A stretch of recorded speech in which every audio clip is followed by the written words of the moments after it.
Turn your Bible, chapter 15 ng Acts. Ayaw mo ito. Ay, naku, ayaw na. Opening verse ng chapter 15 ng Acts, 1 and 2. Tapos 5 to 7. Hanapin natin yung mga na ito. Ito ang sinasabi. And a certain man came with down from Judea, told the brethren, and said, except you be circumcised after the manner of Moses, you cannot be saved. Verse 2, when therefore Paul and Barnabas had no small dissension with them, they determined that Paul and Barnabas and certain others of them should go up to Jerusalem unto the apostles and elders about this question. 5 to 7. But arose with a certain sect of Pharisee which believed, saying that it was needful to circumcise them and to command to keep the law of Moses. And the apostles and elders together for to consider of this matter. And where had been much disputing, Peter rose up and said unto them, men and brethren, you know how that a great good while ago God made choice among us, that the Gentiles by the mouth should be hear the word of the gospel and believe. Tayo pumikit pa manalangin. Panginoon Diyos, maraming salamat, Panginoon. Patawarin niyo po kami sa lahat ng aming kasalanan. At ito po ang aming tatalakayin by means of sermon na ito ay maging kalakasan ng aming buong pagkatao bilang Kristiyano, Panginoon. Ito po aming panalangin sa Ama, Anak at Espiritu Santo. Amen. Ang pamagat ng mensahe, why we need to study doctrines. Bakit kinakailangan ay tayo mag-aral ng doktrina. Doktrina means teaching of the Bible. Yung mga subtopic, number 1, in order to understand dispensations and covenant.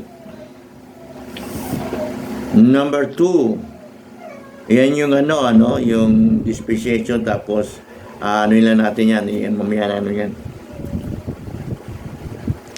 Number 2, in order to understand between the law and grace.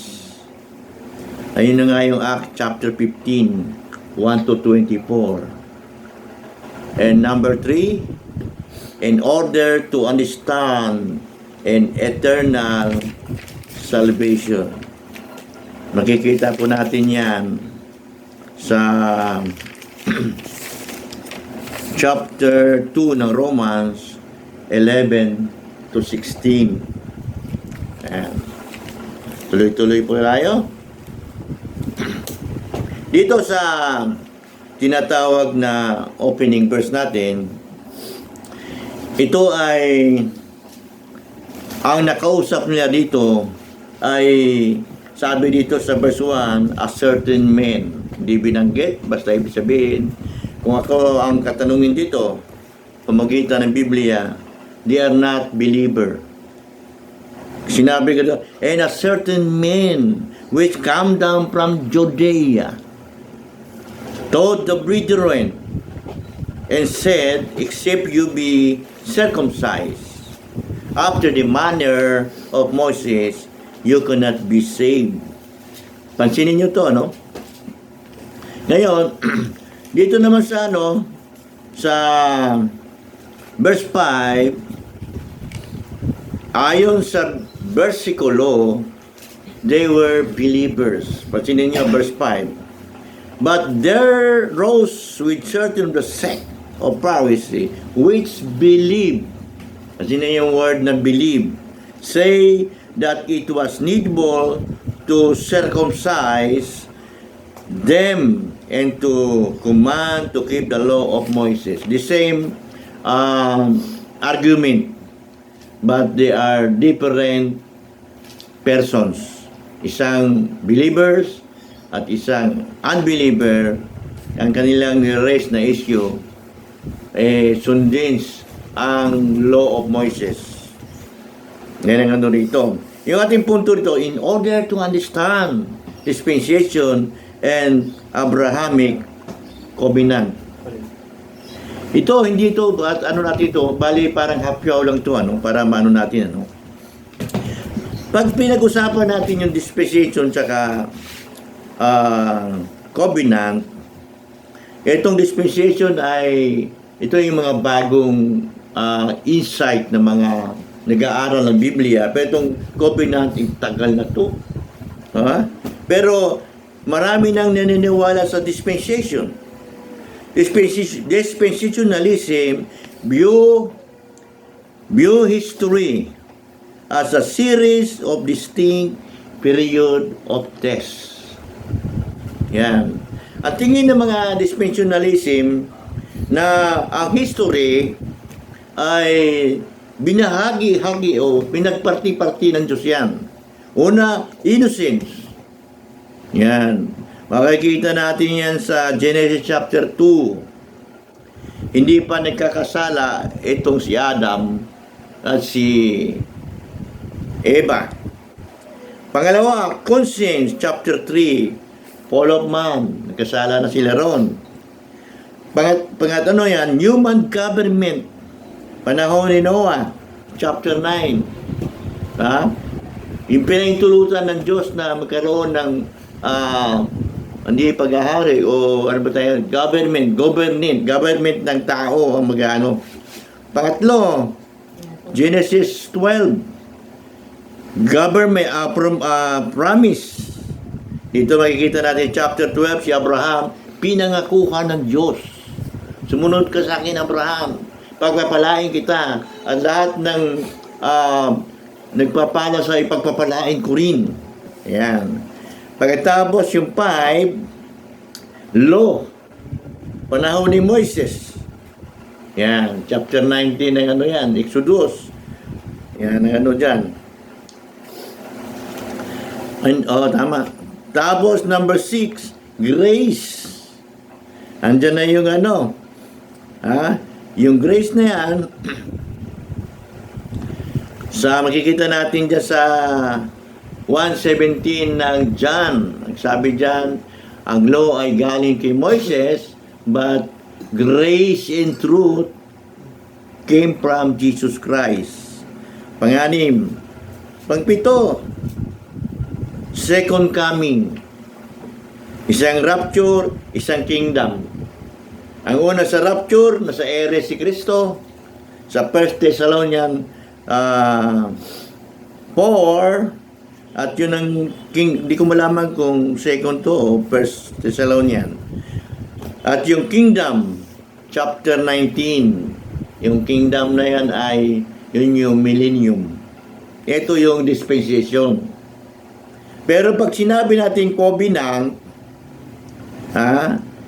covenant theology, view history as a single unfolding story about on binding promises. Pangako ng Diyos. Dito nakasalalay yung tinatawag na Israel. Kahit na nagsasalbahe ang Israel, dahil sa pangako ng Diyos, hindi ito matatalo. Pag sinabi niya Israel, walang tatalo sa'yo. Pag mayroong tatalo sa'yo, ako yon kasi matigas ang ulo mo. Ganon kita naman din sa biblical history. Sila ay matigas ang ulo, inano sila ng Assyrian, nilusot sila ng Babylonian, at yung huli, nilusot sila ng Roman. Yan.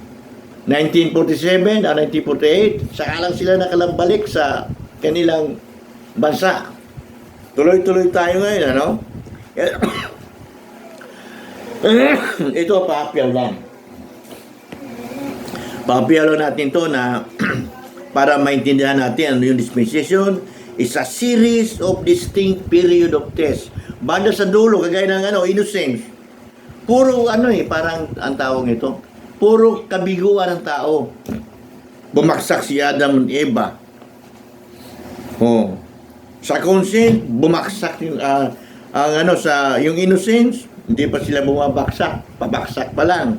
Pagdating sa conscience, bumaksak na sila, chapter 3. Yan. Pagdating sa human government, ang Paul kasi ng ay yung lalo sa chapter 6, binaha ng Diyos yun. Tuwing dulo niyan. Ha? Tuwing dulo. Nasisira ang tao. Ito namang covenants, palagi ng pangako ng Diyos hindi nasisira. Yan. Ano sabi kay Abraham? Pararamihin namin yung anak mo. Isa lang anak niya. Lumabas sa Isaac lang. Pero pag binasa mo Galatian, ang daming ang anak ni ni Abraham. Lahat ng tumanggap kay Kristo, anak ni Abraham sa pananampalataya. Tuloy tayo. Medyo meron na tayo. Parang background yung chapter 1. Tapos, natin tong Law of Moses. Bakbakan sila rito. Chapter 15. Babasahin natin yung 1-24.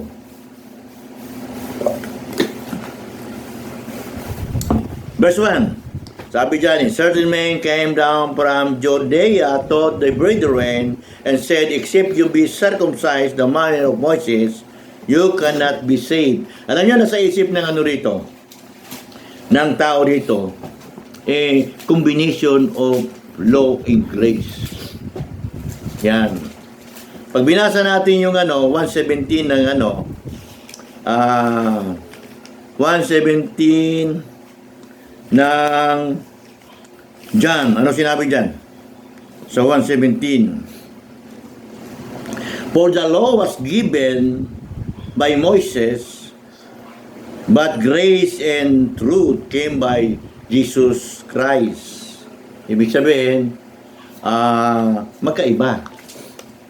Mapapansin natin sa Acts, miski sa Gospel, is yung mismong hawak-hawak ang grace and truth, pinipersecute, pinapatay. Ibig sabihin, hindi natanggap yung grace.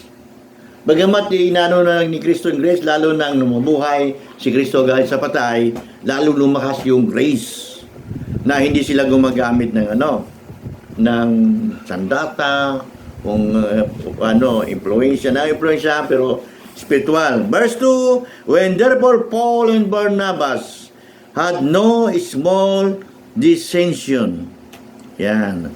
Ibig sabihin ng dissension ay staris. Tama ba? Staris. Means sedition, uproar, insurrection. Kinokontra na sila nung taong dumating sa verse 1. Inaano sila, uproar. Nakalagay dito talagang hindi sila magkasundo. Pagdating naman sa disposition, meaning debate, dispute, questioning. Ito yung word na disposition dito sa verse 2. Meron mga tanong, debate, nga pagtatalo. Ito masahol to Sa kasi, sa Senado, nagdidebate sila tungkol sa konstitusyon. Dito, tungkol sa Biblia, salita ng Diyos. Huwag nating sabihin na, hindi, bawal ang debate. Nagiging normal ang debate pag iba ang pananampalataya. Tandaan nyo yan. Pag hindi kayo nag-aaral ang Biblia, kayo yung kulilat sa debate, questioning, dispute. Yung tinatawag na disputation. Basahin natin. When therefore Paul and Barnabas had no small dissension, pag sabing had no small dissension, malaki. Malaki yung kanilang, yung tinatawag na pagtatalo. Hmm? Sabi dito, ang ano rito, and certain others with them should go up to Jerusalem. Ibig sabihin, kinakailangan mapwesa tayo na pumunta sa Jerusalem kasi delikado yung nakarinig. Yan. Ibig sabihin, ay tama siguro yun. Bakit ito nahirapan sila magsagot? Di ba?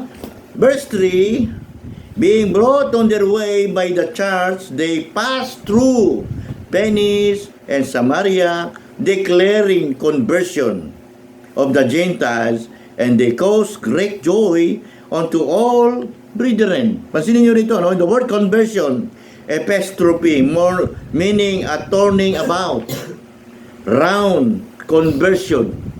Ayan. Pansinin nyo rito, nung nagkaroon ako ng konting tawag ito, negosyo, pero maliit lang negosyo yun. Dalawa kami ni Pastor, ano pa yun? Sino Pastor yun? Pastor Nap, na sabi niya, magsosyo kami. Nung makita namin, yung, yung kotse, galing Japan, used car na yun sa Japan, tapos binago dito sa sa Pilipinas. Kasi dito sa atin, yung manubela sa Japan, ang manubela na sa kanan. Pansinin nyo, dito sa Pilipinas, lahat ng manubela na sa kaliwa. Ang ginawa ng Pilipinas, kasi iba ang traffic dito, traffic rules, nilipat yung tawag na manubela sa kaliwa, galing sa kanan. Ang tawag yun ay conversion. Ha? Dito naman, the word conversion, na yung Gentiles, kinonvert sa Christianity. Dati, unbeliever ka, gagawin ka believer in Christ. Ha? Ito sa word na, declaring the conversion of the Gentiles, and cause great joy. Yan, pansinin nyo, pag meron sa kakilala nyo dati, salbahe, tapos hindi save, nag-save, ikaw mismo, matutuwa ka. Naranasan ko yan sa kasama ko, kala ko hindi masisave. Kayabang-yabang, naging pastor pa. Isipin nyo.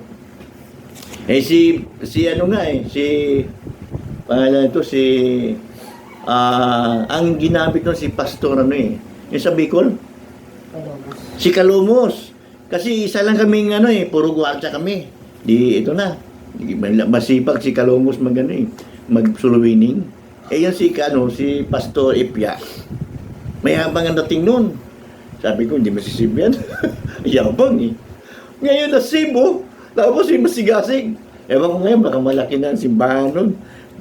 Pasinit natin. Verse 4, and when they will come to Jerusalem, they will receive of the church and of the apostle and elders, and they declared all things that God had done with them. Sabi ni Pablo, ang ganda talagang dating sa Gentiles yung salita ng Diyos. Yun ang rito ng dalawa, ni Barnabas saka may mga kasama pa sila. Pero sa verse 5, but there rose a certain of the sect of the Pharisee. Ito mga Pariseo. Binanggit dito, which believe, meaning mga believers. Kumbaga sa sa umiinom, may hangover. Alam niyo ba yung hangover? Yung galing ka sa lasing, parang lasing ka pa na hindi, parang wala Pag sabi hangover, galing ka sa lasing. Pero papunta ka sa babalik sa diwa mo. Sila ganito. Di pa nila masyado maintindihan yung Kristyanismo, pero they will believe in Christ. Ang isa lang ang sinabi nila, kasi pansinin nyo sa verse 5, there rose up certain of the sect of the Pharisee which believe. Ibig sabihin, sa sekta ng hindi lang isa to.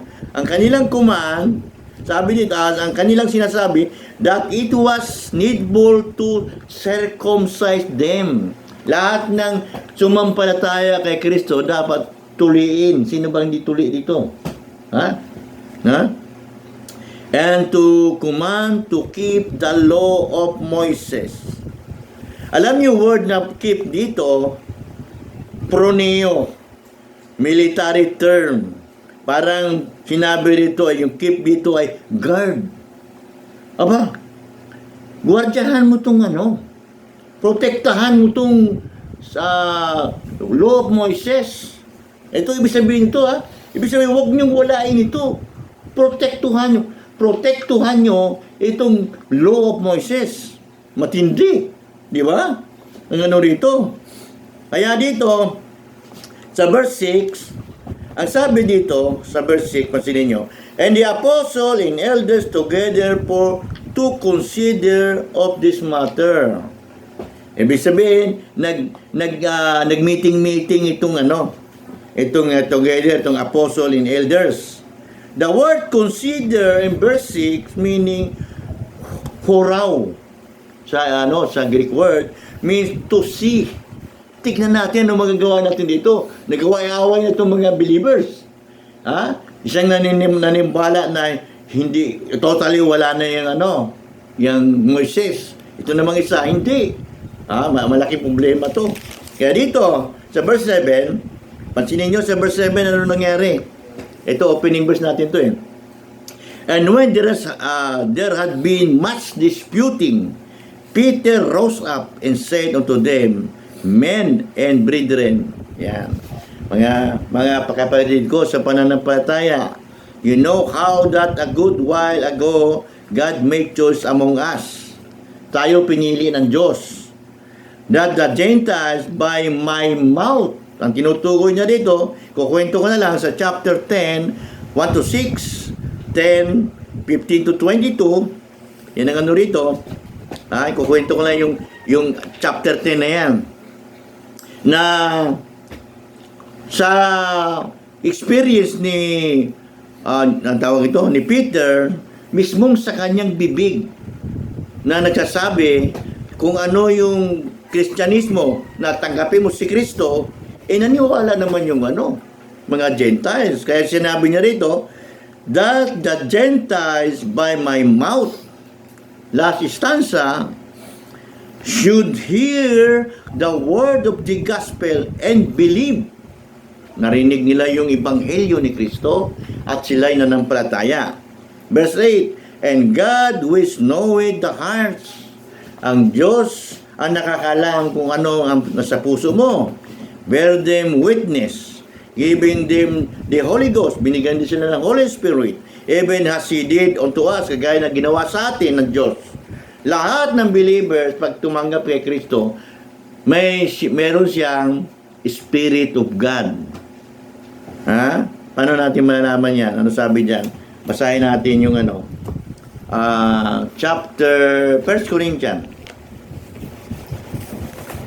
chapter 6. 1 Corinthians chapter 6. Yan.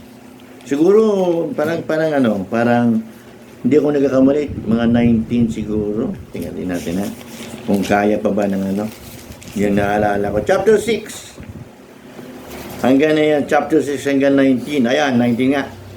Sabi nito, what? Sabi niya rito, Sabi ni Pablo, know ye not your body is a temple of the Holy Ghost, which in you, pansinin nyo, which you have of God and you're not your own. Bagamat yung katawan mo ay sa akin to katawan pero hindi sa iyo yan. Binili ka na ni Kristo ng dugo. Di ba? Binili ka na. What you know not your body is a temple of the Holy Ghost which in you, and you have not of your and we you have of God, and your are not your own. Ano sabi sa 20? For you are bought with price. Binili na kayo. Therefore, glorify God in your body and in your spirit, which are God's. Sabi dito, linaw yan. Ngayon, saan na tayo? Anong verse na tayo? Sa verse 9. And put no difference between us and them. Sabi niya rito, sila mga Gentiles, tayo mga Jew, walang pagkakaiba. purifying their hearts by faith. Pag ikaw napatay kay Kristo, yung puso mo ay nagiging pure, malinis, hinugasan ng dugo ni Kristo. Verse 10, Now therefore, why tempt you God to put a yoke upon the neck of the disciple, referring to Gentiles, which neither our fathers nor we were able to bear? Yan. Question mark ang bandang dulo. Sabi ni rito, ni Peter, kung ating mga ninuno, hindi nila masunod yung 10 utos kahit tayo. Di ba? Bakit natin bibigyan sila ng paghihirap na tayo nga, hindi natin pumasa doon sa Hindi ko malaman kung kung tatama yun sa isip ko. Roman chapter 6. 6:23 yata. Tumatama ba ito? Hindi yun eh. 6:23. Yung sinabi, may binanggit doon may binanggit doon na yung the standard of hindi tayo sa standard.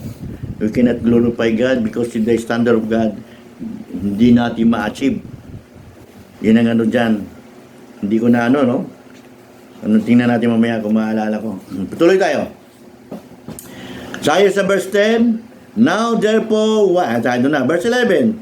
But we believe that through the grace of the Lord Jesus Christ, Christ we shall be saved, even as they. Ito kasi, bakbakan to ng law and grace. Sabi ni rito, sa grace kayo maliligtas, hindi sa law. Galatians chapter 2. Yan. Tanay yung Galatians chapter 2, verse, tingnan ko 16. Basahin natin at intindihin natin. Ito yung law and grace ay magkakaiba. Pansinin nyo, Galatians 2:16, knowing that a man is not justified by the works of the law. Kay Moises to, works of the law, but by the faith of Jesus Christ. Even we have believed in Jesus Christ that we might be justified by faith of Christ. The word justified, salvation. Ari kang ganap ng Diyos mamagitan ng pagtanggap mo kay Kristo. Next, and not by the works of the law. Hindi sa pamamagitan ng gawa ng kautusan. For by the works of the law shall no flesh be justified. Linaw niyan. Hindi ka maliligtas kung sunod ka ng sunod sa pangutos. Malinaw yan, di ba? Ano yan?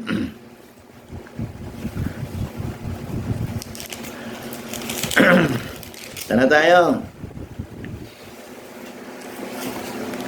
Verse 12. Yan. Nung tapos na magsalita si Peter sa verse 12, ito naman si Barnabas at si Paul. Ano sinabi sa verse 12? Then all multitude keep silence and give audience to Barnabas and Paul, declaring what miracles and wonders God had been wrought among the Gentiles by them. Gumawa sila ng ng tinatawag na mga kababalaghan. At ang Gentiles ay lalong kumapit sa salita ng Diyos. And after they had held their peace, James answered, saying, My brethren, hearken unto me. Ito si brethren ay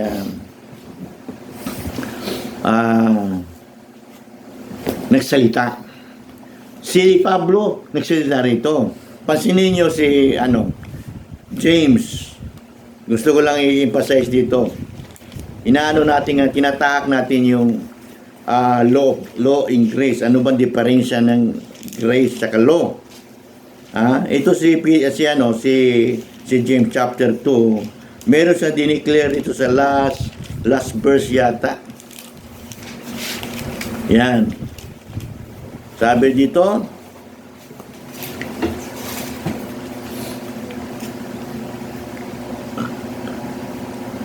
verse 24. 23. Una. Verse 20 hanggang 26. Tingnan niyo yung declare ni ni James. And the scripture was fulfilled which said, Abraham believed God, and it was imputed unto him the righteousness, and he was called the friend of God. You see how that works, by works a man is justified, and not by faith only. Oh, ibig sabihin dito, tingnan natin declaration dito, hindi lang sa, ang ibig sabihin niya, kailangan mayroon kang works, mayroon kang gagawin, hindi lang, manampalataya. Di ba? Maraming kumakapit ditong mga, mga tinatawag na, mga nagbabasa ng Biblia, na hindi sila naniniwala na save is always saved. Once saved is always saved. Di ba? Kasi sabi sa 26, for as body without spirit is dead, so faith without works is dead also. Tingnan mo atras tayo sa Romans. Romans chapter 4. Sa Romans chapter 4, ano bang mga verses yan? Siguro hanggang 5. 1 to 5 ng Romans chapter 4. Tungkol din kay Abraham. Sabi ni Pablo rito, what shall we say that Abraham, our father, as pertaining to the flesh, had found? Pansinin nyo rito, Sinabi ni Abraham, ni Pablo, bagamat yung kanyang audience o kanyang tagabasa ng kanyang liham, mga karamihan ay Gentiles. Binanggit niya, what shall we say then that Abraham, our father, kasama na yung Gentiles. Ibig sabihin, pag sinabing our father, ay tayo mga anak ni Abraham sa pananampalataya. Sabi dito sa verse 1, pertaining to the place, had found. If Abraham were justified by works, he had whereof to glory, but not before God. Meron siya pagmamalaki. Kung kanyang nag-justify siya sa paggawa ng mabuti. He had to glory sa tao, but not before God. Verse 3, for what said the scripture? Abraham believed God, and it was counted unto him for righteousness. Ang binanggit doon ni rito, sa kabila, naging kaibigan ng Diyos. Si Abraham, dito naman, counted unto him righteousness. Ganito yan, Yung word justification, declaring righteous. Ang ibig sabihin yan. Ang gustong emphasize doon ni James, declaring righteous in the sight of man. Yan. Dito naman kay pangalan nito, kay Pablo, declaring in the sight of God. Hindi magkakontra. Parehong justification ang ginamit, pero sino yung tinutumbok nung ipinakikita? Si Pablo, pinakikita niya ang righteous, ang justification papuntang Diyos. Ito naman kay kay Jane, papuntang tao. Kung ligtas ka, ipakita mo ka. Gumawa ka na mabuti. Dito naman kay gusto mo maligtas, sumampalataya ka kay Kristo. Walang doon, walang kontra, tuloy tayo.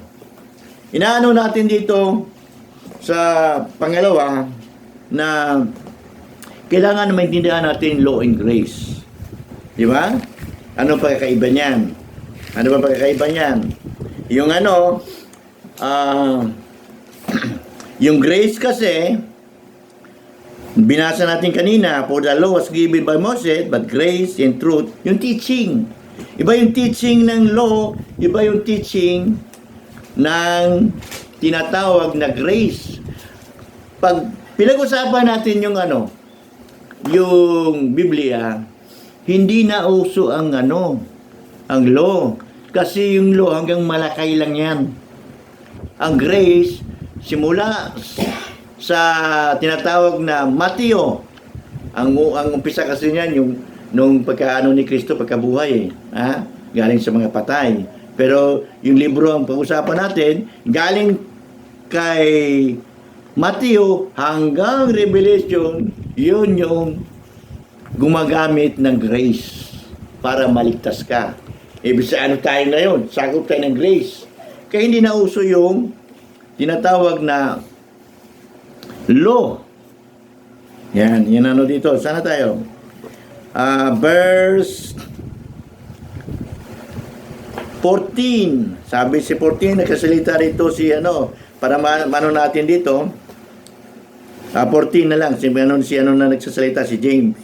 Siningit lang natin para maintindihan natin kasi andito sila pareho Gusto ko ipunto rito, yung dulo ng natin, bandang dulo. Nakasundo sila at hindi sila nagkontrahan. Verse 14, Simon had declared, oh God, that the first did visit to the Gentile, chapter 10 ng Acts, to take out them a people for His name. Ayan. Dinala sila kay Kristo para dala-dala nila yung pangalan ni Kristo. Verse 15, and to disagree, para kayo ay mag-agree. Ano mas Tagalog yung agree? Para tayo magkasundo. The words of the prophets at is written. Nag-quote siya ng mga tinatawag na na sa Old Testament. Andito sa Old Testament, pwede na ibibigay ko lang yung verse para pero pag gusto niyo basahin, pero pareho. After this I will return and will build again the tabernacle of David, which is falling down, and I will build again the ruins thereof, and I will set it up. Ano ibig sabihin nito? Sinira kasi ng pinasira ng Diyos sa mga kalaban ng Israel yung altar nila, yung nasyon nila, kasi ang titigas ng ulo nila. Andyan yan sa Isaiah chapter 45:22, Isaiah chapter 55 verse 1, yan. Andyan ang mga niyan, reference niyan. Ang niyan, hindi, sa niyan, yung sa, ito, saan ba yun? Ito sa Israel, Isaiah 1:26, Isaiah 11:12, nakuanan niyo ba yan? Yan. 27:13 ng Isaiah, 33 verse 12, 40 verse 2 ng Isaiah, and Malakay 3:4. Marami yan. Pero kung pinanaw niya, i-chat down niyo yan, pwede basahin, ito yung nangyayari. Pinarusahan sila sa verse 16 na yan, it is for Israel. Itong 17, ito sa Gentiles. Diba? Basin niyo sa Gentiles. 17. Yung 16, for Israel. Dito naman sa 17, for Gentiles. Ibig sabihin natin, buong mundo yan. Universal. Ano sinabi sa 17? That the residue of men might seek after the Lord, and all the Gentiles upon whom my name is called, say the Lord, who doeth all the things. Yan. Itong Gentiles, tinawag din ng Diyos pamamagitan ng New Testament. Ang nagdala-dala niyan ay yung church. Yan, mababasa nyo yan, nabaliktad ko kanina, ito yung rito, yung universal. Isaiah chapter 45 verse 22, Isaiah chapter 55 verse 1, yung isa 42, 45, 22, 55 verse 1, tapos Matthew 22 verse 9, John 7:27, Romans 1 10:12.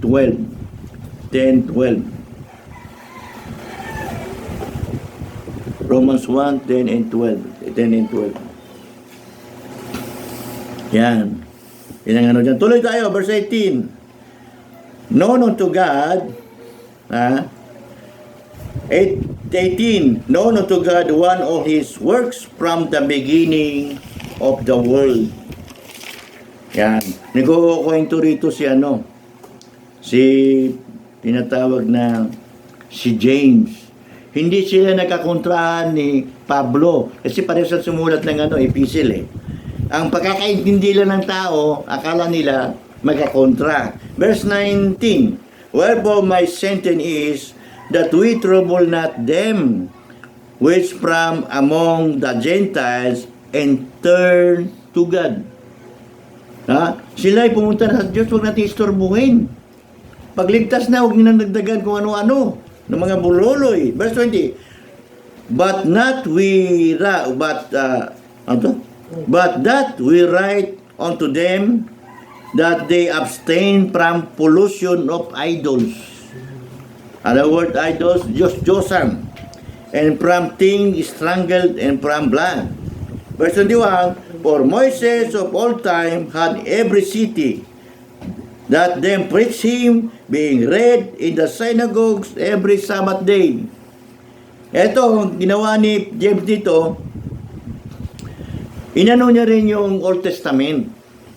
Pero sabi niya, yung Old Testament, hindi naman natin winawak siya. May mga aral dyan na hindi pwedeng iwan. Pero yung tinatawag nito, yung idols, yan.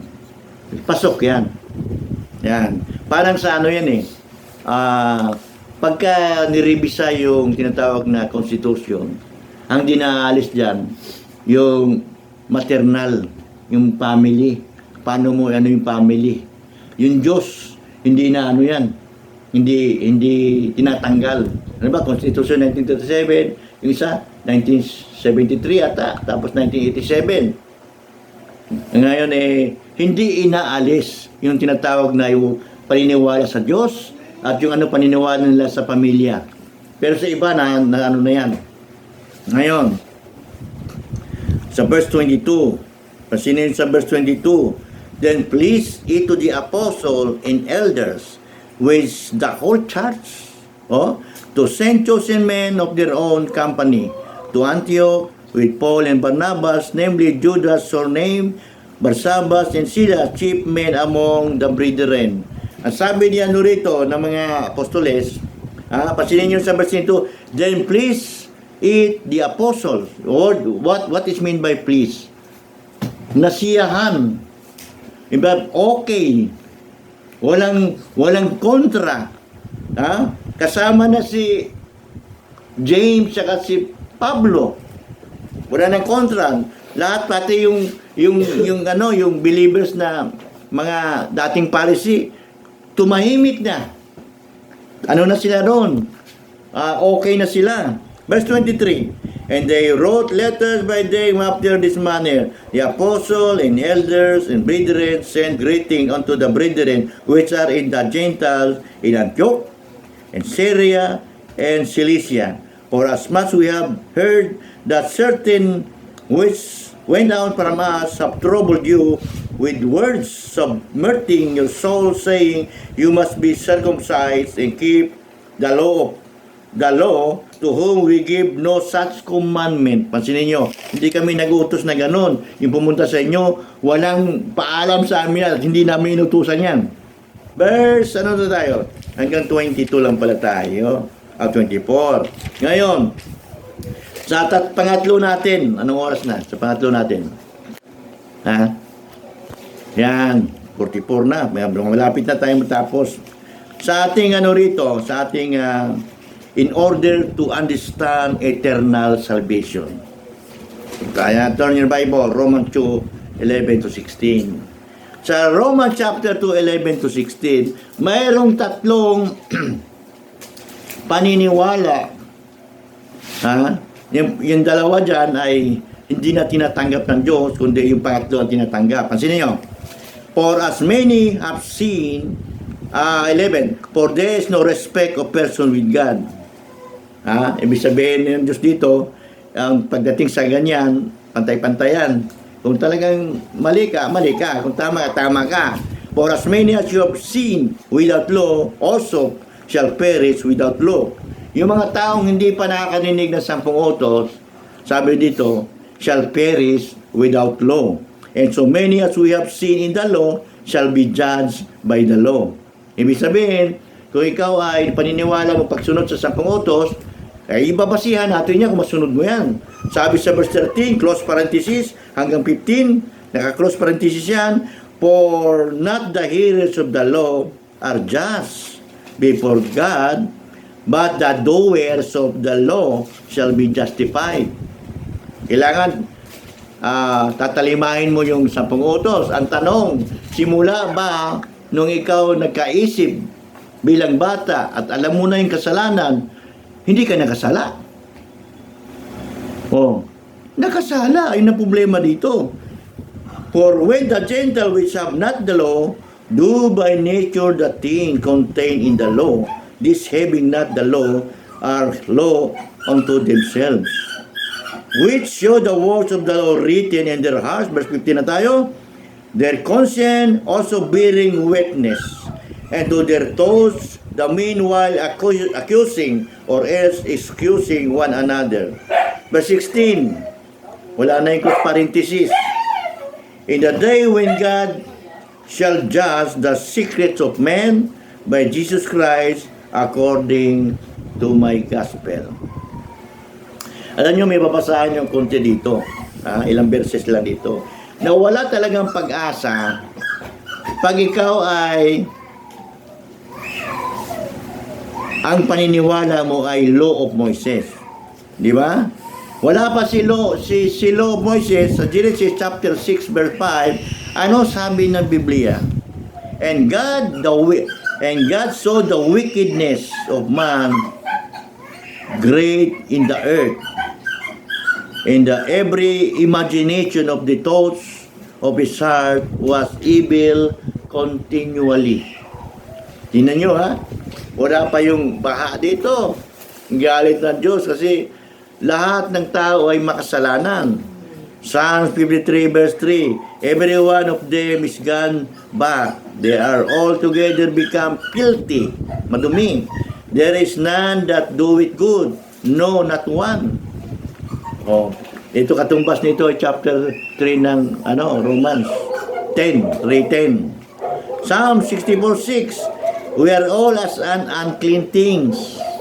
Lahat tayo ay parang basahan unclean and all our righteousness are filthy rags, and we all fade as our leaf, and one of our iniquities like the wind have taken away. Pansinin nyo yan. John 1:8.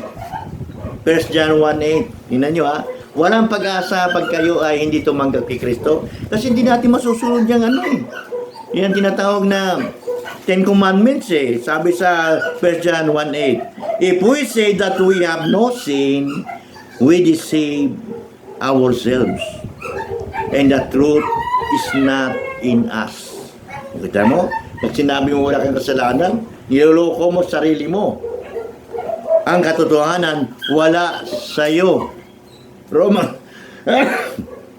Roman chapter 3 verse 10, it is written, there is none righteous, no, not one. Ito pinakamasaklap, Roman chapter 5 verse 12. Pag binasa natin yan, maraming hindi tumatanggap dito, including dating daan. Hindi sila niniwala merong tinatawag na old sin nature.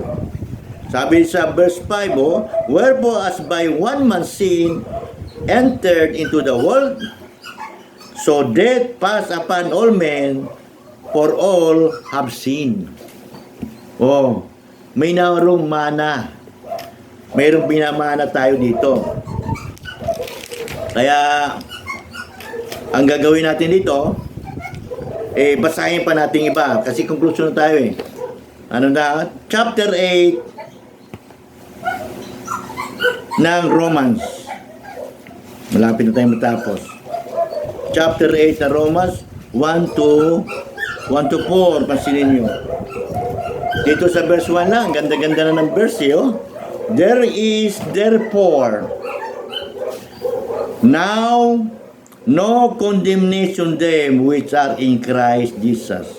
Walk not after the flesh, but after the Spirit. Pansinin nyo, no condemnation to them that are in Christ. Ano sa Tagalog yung condemnation? Wala nang hatol. Hindi ka nahatulan sa impyerno. Oh? Yung ano rito, for the law of the Spirit of life in Christ Jesus has made me free. Sabi dito, from the law of sin and death. Yung law of sin of death referring to law of Moses. Ha?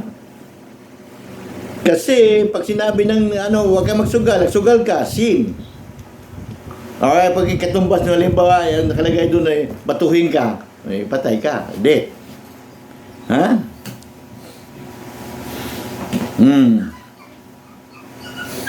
For what the law could not do, and it was weak from the flesh, God sent His own Son in the likeness of sinful flesh, and for sin, condemned sin in the flesh.